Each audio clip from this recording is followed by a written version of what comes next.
ఆంధ్ర రాష్ట్ర ప్రజలందరూ హ్యాపీగానే సుఖ సంతోషాలతో హ్యాపీగా ఉన్నారు. మీరు అనవసరమైన గొడవలు, కల్మషాలు, ద్వేషాలు, రెచ్చగొట్టటాలు ఇవన్నీ ఏమి చేయకుండా ప్రజల కోసం రోడ్ల మీదకి వచ్చి పోరాడండి. 100 మంది కాదు, 1000 మంది కాదు, 1,00,000 మందితో కూడా ర్యాలీలు చేయండి. ప్రజలు వస్తారు. మీకెటు మీ జనం ఉన్నారు, చేస్తారు, చేయండి.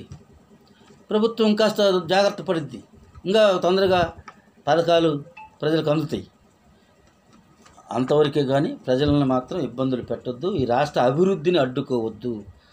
మీ రాజకీయ స్వార్థం కోసం అభివృద్ధిని అడ్డుకోవద్దు అని పదే పదే మేధావులని చెప్పుకునే మేధావులకు,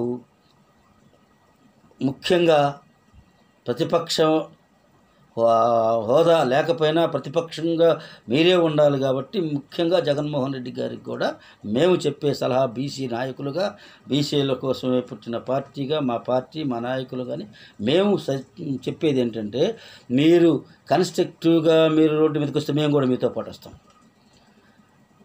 మీరు ప్రతిపక్ష పాత్ర పోషించండి. ఆ హోదా మనకు అది రాకపోతే ప్రజల్లో నీకు హోదా ఉంది.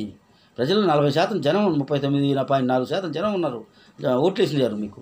మీరు మేము ప్రతిపక్ష పాత్ర అంటే మాకు జనాలు అంతమంది లేరు కదా.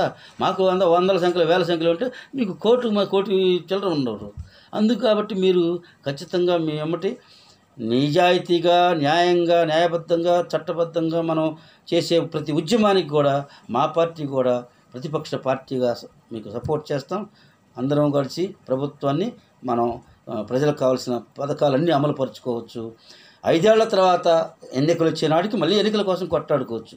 అప్పటిదాకా మాత్రం ఈ కుతంత్ర, కుట్ర రాజకీయాలను పక్కన పెట్టి ముందుగానే జరగందాన్ని జరిగినట్టుగా, జరిగింది జరగనట్టుగా, ఉన్నది లేనట్టుగా, లేనిది ఉన్నట్టుగా చూపించి ప్రజలను మభ్యపెట్టే ప్రయత్నాలు మాత్రం ఇక ఈ 2 తెలుగు రాష్ట్రాల్లో చెల్లవు. అక్కడ కేటీఆర్ వాళ్ళు చేసేది కూడా సగం అబద్ధాలు, సగం నిజాలు మాట్లాడుతున్నారు. అక్కడ తెలంగాణ ప్రజలు కూడా నమ్మరు. ఇప్పుడు ఇక్కడ వైసీపీ కూడా మీరు లేనిది ఉన్నట్టు, ఉన్నది లేనట్టుగా చెప్తే ప్రజలు నమ్మరు. మీకున్న శాతం ఇంకా తగ్గిపోతూ వచ్చే పరిస్థితి రాకుండా మీకున్న శాతాన్ని కాపాడుకుంటూ ఎన్నికల నాటికి గెలిచే విధంగా మీరు ప్రయత్నాలు చేసుకోండి. అందరం హ్యాపీగా ఉంటాం. అందరికీ నమస్తే. Thank you.